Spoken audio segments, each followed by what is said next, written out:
જય શ્રી કૃષ્ણ, જય ચેહરમાં. હું છું ગીતાબેન એચ દેસાઈ. ચેહર કિચનમાં આપનું સ્વાગત કરું છું. આજે આપણે બનાવીશું પનીર. જો તમે જોઈ શકો છો, આપણે પનીર બનાવવા માટે અમૂલની 2 થેલી દૂધ લીધું છે, એટલે કે 1 લીટર દૂધ લીધું છે.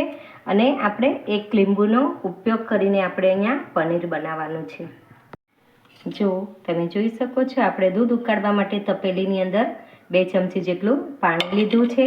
હવે એની અંદર આપણે દૂધ એડ કરી લઈશું.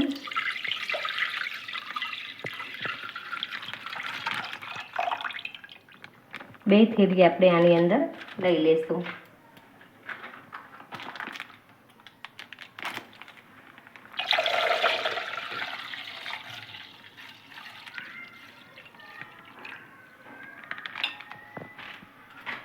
હવે આપણે આને ગેસ ઉપર ઉકળવા મૂકી દઈશું. જો આપણે અહીંયા દૂધ ગરમ થવા મૂકી દીધું છે. આ દૂધ થોડું ગરમ થાય ત્યાં સુધીમાં આપણે લીંબુનો રસ કાઢી લઈએ. આપણે અહીંયા 1 લીંબુનો રસ જ ઉપયોગમાં લેવાનો છે, એટલે 1 જ લીંબુનો રસ કાઢી લઈએ આપણે. તમારે વધારે દૂધ હોય તો તમે 2 થી 3 લીંબુનો ઉપયોગ પણ કરી શકો છો. આપણે અહીંયા 1 લીટર જ દૂધ છે, એટલે આપણે આટલા લીંબુમાં તો દૂધ સરસ ફાટી જતું હોય છે.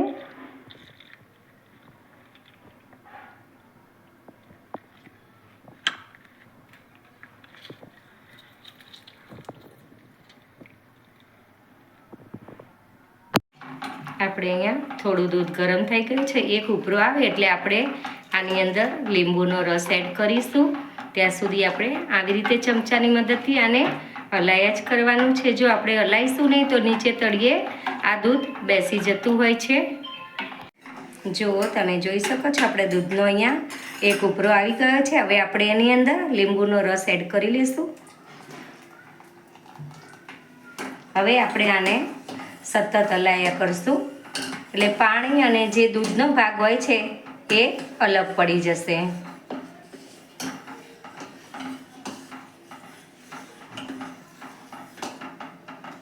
જો તમે જોઈ શકો છો, અંદર પાણી અને દૂધનો ભાગ બે અલગ પડવા માંડ્યું છે.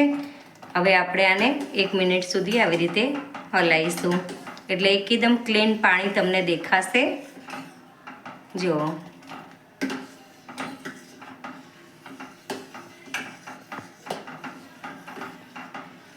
આ પનીર આપણે ઘરે બનાવેલું હોય છે તો બહુ મસ્ત બનતું હોય છે, એકદમ સોફ્ટ બનતું હોય છે.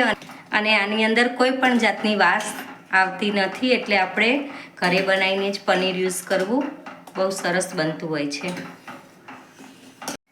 જો તમે જોઈ શકો છો, આપણું પનીર અહીંયા રેડી થઈ ગયું છે. હવે આપણે આને નીચે લઈ લઈશું, ગેસને બંધ કરી દઈશું. હવે જો તમે જોઈ શકો છો, આપણે પનીરને નીચે ઉતારીને ઠાળવા માટે આવી રીતે ચાયણો લેવાનો છે, ને ચાયણાની ઉપર આવી રીતે કોટનનું કપડું લેવાનું છે. એની અંદર આપણે પનીરને ચારીશું. પણ તમે પહેલાં કોટનનું કપડું ભીનું કરી દેવાનું.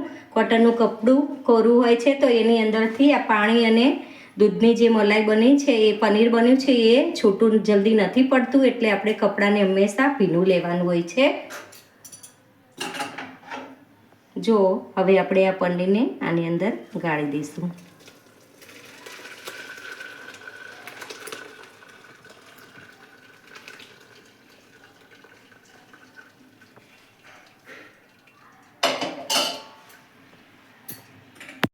એની અંદર આપણે ચોખ્ખું પાણી નાખીને ધોઈ દેવાનું હોય છે, એટલે એના અંદર જે ખટાશનો ભાગ હોય નીકળી જતો હોય છે અને પનીર બહુ સોફ્ટ બનતું હોય છે.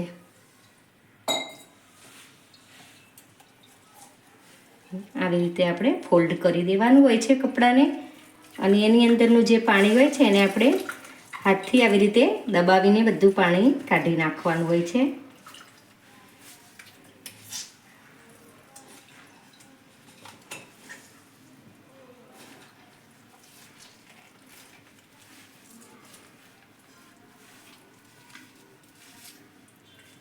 થોડું ગરમ હોય છે એટલે આપણને હાથે થોડું અડાતું હોય છે. જો આવી રીતે આપણે બધું કાઢી નાખવાનું પાણી. જો હવે આપણે આ પનીરને સરસ રીતે સેટ કરી લઈએ.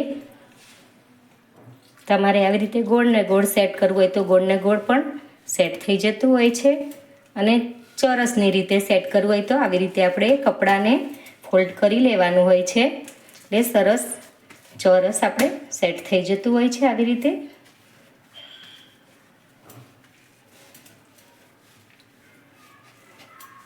હવે આપણે આની ઉપર વજન મૂકી દઈશું, એટલે અડધો કલાક આવી રીતે રહેવા દેશું એટલે સરસ સેટ થઈ જતું હોય છે. જો આપણે અહીંયા જે પનીર બનાવીને કપડાની અંદર સેટ કરીને રાખ્યું છે એ સરસ રીતે ઠંડુ અને સેટ થઈ ગયું છે. હવે આપણે એને ખોલીને જોઈ લઈશું.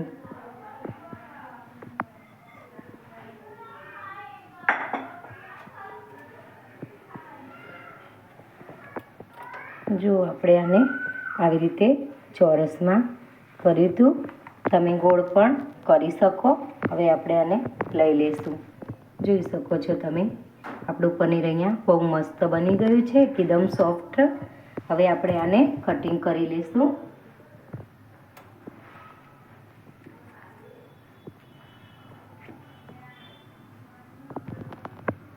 ચોકોર પીસમાં આપણે એને કટિંગ કરી લઈએ.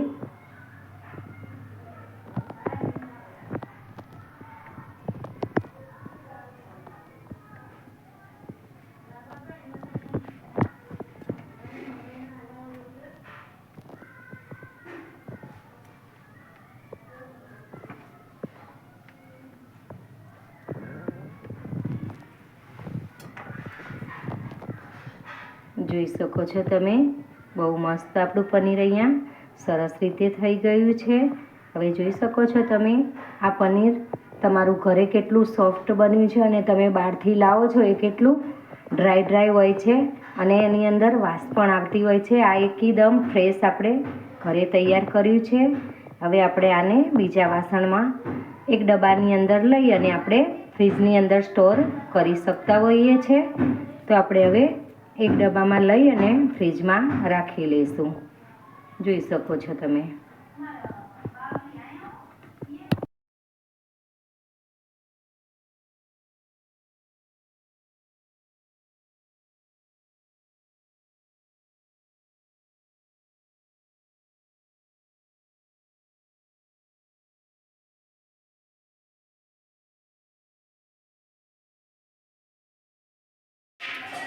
આ પનીરને આપણે ડબ્બામાં ભરીને 10 દિવસ સુધી આ પનીરને આપણે સ્ટોર કરી શકતા હોઈએ છીએ. આ પનીર 10 દિવસ સુધી આ પનીરને આપણે કશું જ નથી થતું હતું, એટલે આપણે પનીરને ડબ્બામાં ભરીને ફ્રીજની અંદર રાખી લઈએ.